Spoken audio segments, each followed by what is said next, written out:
William Morris Textile Designs. William Morris, 1834–1898, a founder of the British arts and crafts movement, sought to restore the prestige and methods of handmade crafts, including textiles, in opposition to the 19th-century tendency toward factory-produced textiles.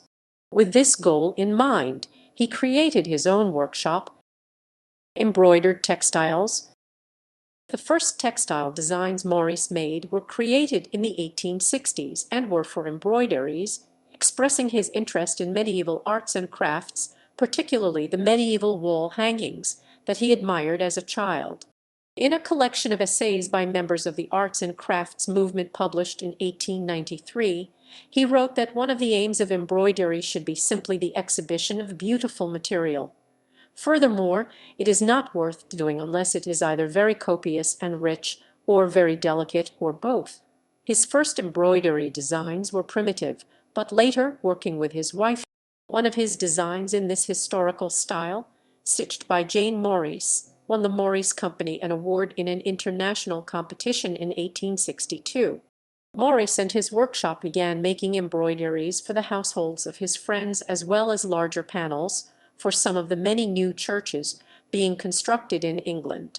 In these designs Morris created the decorative elements, while his friend Edward Burne-Jones drew the figures, and a team of embroiderers manufactured the work by hand.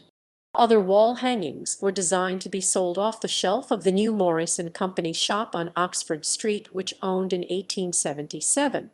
Later, he and his daughter May made designs for panels for embroider-yourself kits for cushion covers, fireplace screens, doorway curtains, bed covers, and other household objects. In 1885, Morris turned production of embroidery entirely over to his daughter. Furnishing textiles and woven fabrics. In the late 1860s, Morris began to experiment with a genre, textiles for furnishing or upholstery. His first design was Jasmine Trail or Jasmine Trellis 1868–70, based on a similar wallpaper design he had made in 1862. In the 1870s, he expanded his activity in woven furnishing textiles. In 1877, he brought a skilled French silk weaver, Jacques Bazin, from Lyon to London, rented a studio at Great Esmond Yard, and established Bazin and his mechanical jacquard loom there to make woven wooden fabrics. In 1881, he opened new workshops at Merton Abbey, 7 miles southwest of London, for manufacturing printed and woven textiles. The workshops were next to the River Wandle, providing a source of abundant clean water, and also had a grassy meadow where dyed clothes could be dried in the open air. He produced a number of furnishing fabrics there, including the Way and Wandle designs. Printed textiles.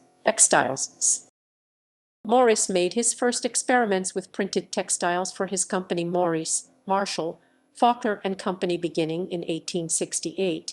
At about the same time he was starting to make printed wallpaper. See William Morris Wallpaper Designs. These first textiles were recreations of earlier designs he had made from the 1830s, and were printed for Morris by the workshop of Thomas Clarkson of Bannister Hall, in Lancaster. His next textile was Trellis with Jasmine 1868–70. This was printed with synthetic aniline dyes. Next, he made Tulip and Willow, a design he made in 1873, but he was very disappointed by the result.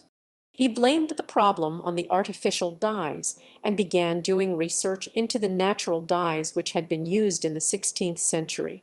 The Strawberry Thief became one of Morris's best-known designs. It depicted a scene from his own garden, where thrushes came to dine upon the ripe strawberries. Morris moved with his family to Turham Green in 1872, which created greater space in his house at Queen Square in London, where Morris had his workshop. Morris and his assistant John Smith made a series of experiments with indigo and other natural dyes, but were unable to attain colors that satisfied Morris. In 1875, Morris tried working with a commercial printer, Wardle and Company. using wood blocks with a reduced number of colors and modern chemical dyes. This time he was dissatisfied with the lack of quality control by the workers and the uneven results. He therefore decided to establish his own workshop where he could control everything. He moved his printing workshop to Merton Abbey Mills, near the Merton Abbey Priory. For printed textiles, the design was traced onto a block of pear wood, and then the wood was sculpted so only the desired surface would touch the fabric. Thin strips of brass were pounded edge first into the block to make the fine lines. One block was used for each color of the final fabric. The block was inked by placing into a vat of colorant and then carefully placed onto the fabric on the table in front of the craftsman. He pounded it with a mallet to impress the color. Then he lifted the block carefully, moved the fabric, re-inked the block, and printed the next section with the same color. When the first color was finished, the finished fabric was set aside to dry. If more than one color was used, once the fabric was dry, a block with the next color would be inked and carefully impressed over the image left by the first. The same process and the same blocks could be used for making both fabrics and wallpaper. Since 15 or more colors might be used, it was an extremely laborious and long process, sometimes lasting several weeks, and the cost was higher than that of mechanical printing methods. Tapestries. Morris wrote that making tapestries was the noblest of all the weaving arts, and most suitable for his interest in reviving medieval arts and crafts. He set up his first tapestry loom in 1877, and completed his first tapestry, was acanthus and vine in 1879.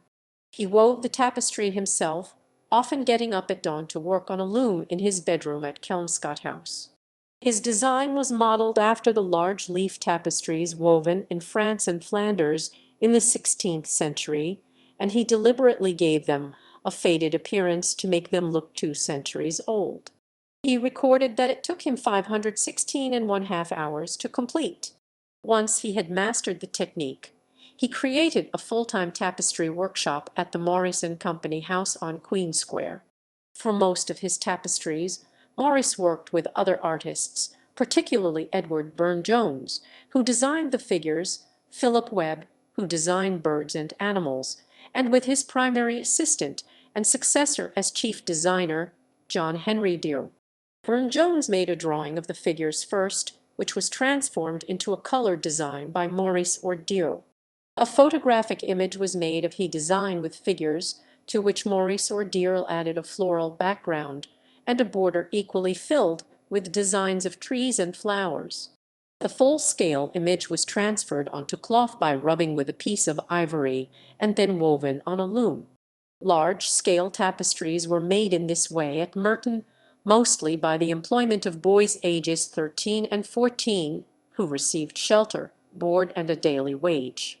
The most famous tapestries made by Burne-Jones and Morris were Holy Grail tapestries made for William Knox Darcy in 1890 for his dining room at Stanmore Hall. Additional versions of the tapestries with minor variations were and were. In addition to full-scale tapestries, the Merton Abbey workshop produced smaller works designed as coverings for cushions and furniture. Multiple copies were made of some popular tapestries. 10 copies were made of the Adoration between 1890 and 1907. Carpets. In March 1875, Morris became the sole owner of what became William Morris Company, buying out the shares of his partners. He decided to diversify the products by adding carpets, a market that was almost totally dominated by original or imitation Oriental carpets. Within 3 months, he had registered his first design for the Cataline floor cloth, a decorative covering for linoleum floors, a material which had been invented in 1855. By December had registered 2 designs for machine-woven carpets which he had made by the Wilton Royal Carpet Factory. As usual, Morris set a high goal for himself. His aim, he declared, was to make England independent of the Orient for the provision of hand-made carpets which aspire to the status of art. He made a careful study of techniques and materials and made a series of experiments. When he moved to Kelmscott House in 1879, he began to produce a series of carpets called Hammersmith. He hired a labor force of young women to work on looms he set up in the former stables and garage of his London residence. He also revived the art of hand knotting for making small carpets. In the 1880s, in addition to the Hammersmith carpets, Morris created series of designs for machine-made Axminster and Kidderminster carpets, made at the Wilton factory or at Heckman Dwight Manufacturing Company in Yorkshire. Many of the carpets he designed used the patterns he had invented for printed fabrics, but others, particularly the Hammersmith carpets, resembled the designs he made for his woven textiles. His early carpets sometimes borrowed popular Oriental motifs. The designs he made for Axminster and Wilton carpets were less lavish in their ornament and more geometrical, to make them more affordable. In 1881 he moved the workshop to Merton Abbey, where there was space to weave much larger carpets commissioned by his clients. His designs for these large Hammersmith carpets moved farther away from the Oriental influence and took on a more specifically English style. As with his wallpaper's other textiles, his inspirations were most often flowers, plants, and animals found in English gardens. One particularly notable design was the Bullerswood carpet, was made in 1889 for the wool trader John Sanderson, who had a country residence called Bullerswood in Chislehurst, Kent. Morris made two versions of the carpet for the house, in collaboration with his assistant John Henry Dear. Extremely complex, they were virtual anthologies of all of the motifs of Morris. Morris made one carpet for the living room and another for the front hallway.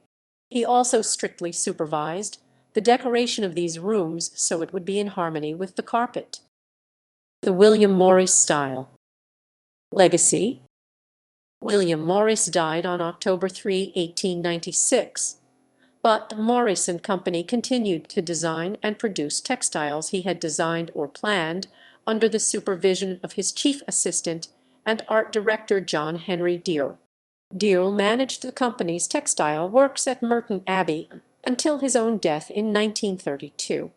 The firm was finally dissolved in 1940, but his designs continued to be produced and marketed by other textile firms, including Sanderson and Sons, part of the Walker Green Bank Wallpaper and Fabrics business, which now owns the Morris and Company brand name, and by the department store Liberty of London.